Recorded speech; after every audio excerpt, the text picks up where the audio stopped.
গ্রামের 4টা রত্ন চলে গেছে।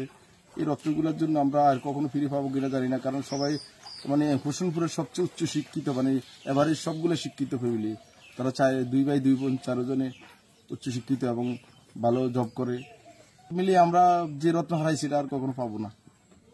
আপনারা সবাই তার জন্য দোয়া করবেন। জি, ধন্যবাদ ভাই। আপনার নামটা একটু বলেন প্লিজ। আমাদের গ্রামে এই 4টা রত্ন চলে গেছে অল্প নিমিশেই। আল্লাহ যেন তাদেরকে বেহেশত নসিব করে, আপনারা দোয়া করেন। বর্তমানে মানে সিদ্ধান্ত নেওয়ার মতো কেউ নেই। বেশিরভাগই কাশেম মামুন, যে মামুনের পরিবারের 2টা বাচ্চা, ওয়াইফ, তাদের ইনকাম তো নাই, তারা চলবো কিভাবে, এই জিনিসটা এখন মাথায় নিতে পারতেছি না। এই ছেলেটার এই বয়সে চলে যাওয়াটা, মা বাপ মানে ফ্যামিলিটার এখন সিদ্ধান্ত নেওয়ার মতো কেউ নাই। আল্লাহ যদি তাদেরকে 2টা বাচ্চার যদি বরণ পোষণে আল্লাহ নেয়, আর সবাই যদি আমরা করি, এছাড়া তার এই 2টা বাচ্চার দিকে তাকাইতে পারি না। একটা মাত্র 1-এ পড়ে আর একটা ক্লাস 6-এ পড়ে। আপনারা তো এই লোকটির প্রতি একটু খেয়াল রাখবেন। আমাদের গ্রামে এই 4টা রত্ন চলে গেছে অল্প নিমিশেই। আল্লাহ যেন তাদেরকে বেহেশত নসিব করে, আপনারা দোয়া করেন। না, কোনো ভাবি নাই। আজকে সকালে ফজর পড়ে আসছি, এখানে দাঁড়ায় কতক্ষণ কান্না করছি, কি বলবো। তার বাচ্চাদের কাছে যাইতে পারি না। বাচ্চাটি গেলে আঙ্কেল আমার আব্বু কই, আপনার সাথে তো গ্রামে আসলে ঘুরতো, একসাথে করতো। আজকে আমার আঙ্কেল আমার আব্বু কই, তাদেরকে সান্ত্বনা দেওয়ার মতো তাদের সামনে যাইতে পারি না। গেলে নিজেরা ধরে রাখতে পারি না, যাই না। তার ওয়াইফের সামনেও যাই না, যে গেলে কিছু না কিছু বলে কি বলবো। আজকে আমার ওয়াইফ গেছে, আমার ফ্যামিলি সবাই গেছে তার কাছে, যাই কথা শুনে আসি। কি করবো, তার সারা রাত ঘুমায় নেই। এরকম আকস্মিক একটা সিদ্ধান্ত, মানে বলার মতো না। আপনার ছোটবেলার বন্ধু, ছোট থেকে একসাথে বড় হয়েছে। জি, আমরা ছোটবেলার বন্ধু। এবং ছোটবেলার কোনো স্মৃতি মনে পড়ে তো? হ্যাঁ, 1998 সালে যখন ওরা বন্যা হয়েছিল মানিকনগর থেকে, ওরা আসছিল, গ্রামে ছিল 1 বছর। তখন আমরা এসএসসি সদ্য এসএসসি পাস করছে, আমরা ওই পর্যায়ে আসছিলাম। ওই স্মৃতিগুলো আসলে কি বললাম, সে যখনই আসতো মানে সে গ্রামের সবার সাথে মিশতো, মানে আপামর মানে যারা একেবারে নিম্নমানের তাদের সাথে আরো বেশি মিশতো।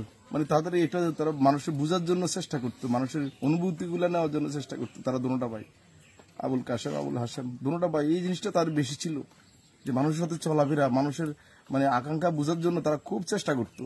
যারা যেভাবে পারতো সহযোগিতা করতো, যেভাবে পারতো। বড়জনও খুব ভালোভাবে।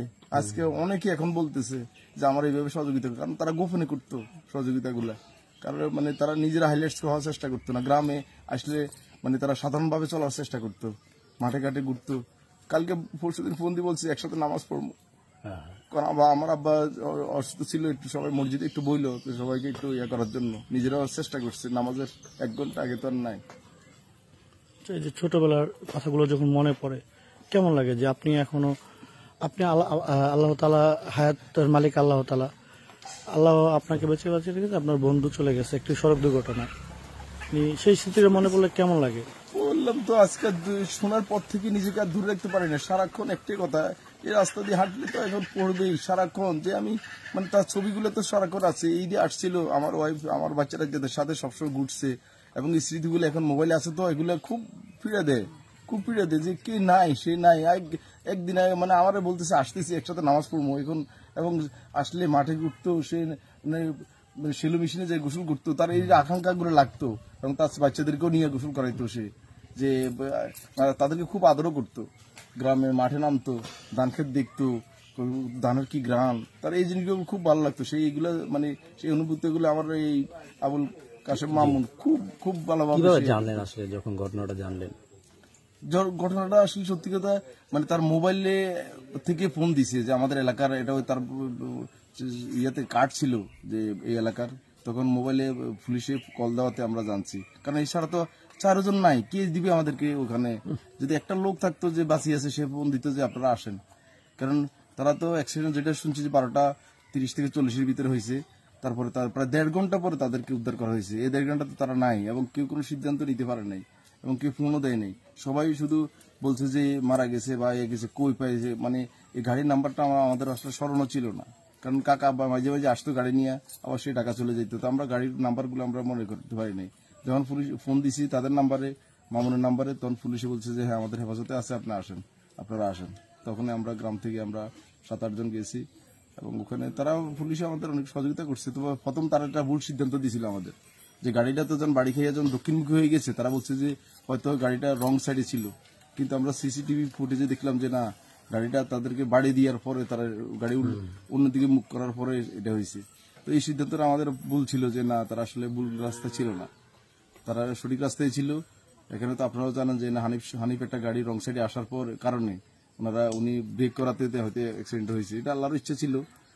তবে এখানে এনে আমাদের নুরজাহান এবং হানিফ যে পরিবহন, এরা খুব খামখেয়ালিপনা, এবং এখানে অনেকগুলো অ্যাক্সিডেন্ট হয়েছে, আপনারা এটা অবশ্যই তুলে ধরবেন। একটু আমি দেখছি যে আসলে বলছে যে ইউটার্নটা বন্ধ করে দিছে, কিন্তু এটা একটা সমাধান ভালো দরকার। আপনারা সোশ্যাল মিডিয়া এটা একটু সিদ্ধান্ত নেবেন যেভাবে এটা যেমন। আর অনেকগুলো প্রায় 37টা লাশ পড়ছে এখানে এই ইউটার্নে, এই পর্যন্ত 37টা লাশ পড়ছে। এখন আমরা চাই না একটা লাশে পড়ুক। আর এই হোসেন